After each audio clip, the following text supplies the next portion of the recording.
이스라엘의 역사 가운데 남유다에 여호사밧이라고 하는 왕이 있었습니다. 이스라엘이라고 해봐야 12지파 다 해도 주변에 있는 나라들에 비해서 그렇게 큰 나라는 아니었는데 벌써 꽤 오래전에 북쪽의 10지파로 북이스라엘과 남쪽의 두 지파인 남유다로 나누어져 버렸기 때문에 남유다는 늘 힘이 없는 그런 나라로 살아갈 수밖에 없었습니다. 그래도 하나님께서 늘 은혜를 베풀어 주셔서 큰 사고 사건 위험 없이 그렇게 살아왔었는데, 이 여호사밧 왕 때에 어떻게 보면 이들과 먼 옛날엔 다 친척이었던 족속들인 모압과 암몬, 에돔 족속들이 다 하나가 되어서 이 남유다를 쳐들어오는 사건이 발생했습니다. 먼 옛날에 모세가 이 가나안 땅으로 이스라엘 백성들을 끌고 올 때에 그때 하나님께서 늘 함께 하셔서 이스라엘 백성들이 굉장히 힘이 셌고 그의 군대들이 강력한 힘이 있었기 때문에 모압과 암몬, 에돔을 공격했다면 아마 그때의 그들의 땅들을 다 정복했었을 수도 있었을 것입니다. 그런데 하나님께서 저들은 너희와 친척이 되는 민족이니 공격하지 말고 저들의 땅을 돌아서 가나안 땅으로 들어가라, 이렇게 이야기를 하셨는데, 수백 년 흘러서 이제는 그들이 이스라엘을 공격하는 일이 벌어지게 된 것입니다. 이 여호사밧 왕이 하나님 앞에 기도하기를, 하나님, 저들의 숫자가 너무나 많아서 도저히 어떻게 해볼 방법도 떠오르지 않고 감당할 수가 없습니다, 이렇게 기도하면서 하나님의 도우심을 구할 때에 하나님께서, 오늘 우리 시간 관계상 20절과 21절만 읽었습니다만 14절부터를 보시면 레위 사람 야하시엘이라고 하는 사람의 입을 감동을 시키셔서 절대로 두려워하지 말고 놀라지 말아라. 이 전쟁은 너희의 손에 달려있는 것이 아니라 하나님의 손에 달린 것이니 오늘 너희가 승리와 영광을 얻게 될 것이다 하는 축복의 말씀을 주셨습니다. 그 이전에도 여호사밧 왕도 또 온 유다의 모든 사람들도 유다의 도성 예루살렘에는 하나님의 성전이 있기 때문에 그들 모두 다가 성전으로 올라와서 하나님 앞에 기도를 할 때에 이런 하나님의 은혜의 응답이 일어나게 된 것입니다. 그래서 오늘 우리가 읽은 21절 말씀을 보면 노래하는 자들, 찬양되죠, 성가되죠.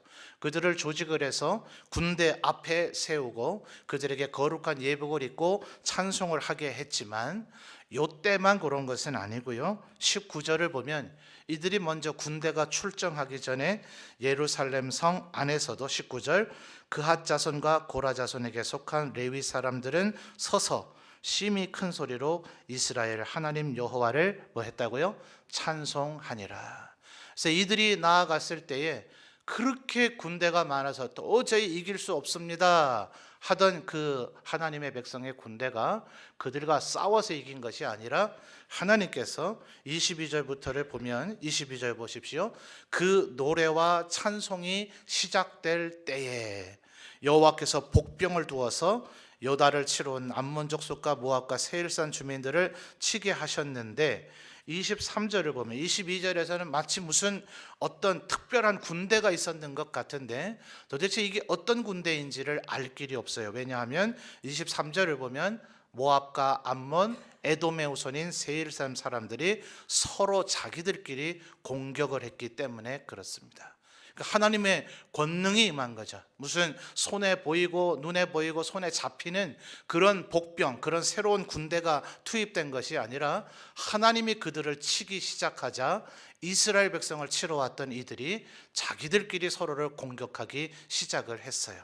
그래서 이들 모두 다가 전멸을 당해버렸고 25절부터를 보면 이스라엘 백성들은 나가서 오히려 그들에게서 전리품을 취했는데 그들의 재물, 그들의 의복, 그들의 보물이 너무나 많아서 3일 동안이나 그것을 주스러 나가야 될 정도였다고 기록하고 있습니다. 그래서 26절을 보면 넷째 날이 됐을 때 그 전쟁터 자체가 브라가 골짜기. 브라가라는 말은 송축한다는 말이에요. 노래하고 찬양한다는 말입니다. 참혹한 전쟁의 장소가 하나님 앞에 감사와 찬양의 영광을 돌리는 찬송의 장소가 되었더라 하는 것입니다. 그래서 28절을 또 다시 보면 그들이 예루살렘 성으로 승리의 영광을 가지고 되돌아올 때에 그들이 비파와 수금과 나팔을 합주하고 예루살렘에 이르러 여호와의 전에 나아가서 또다시 찬양을 하였더라 하는 것입니다.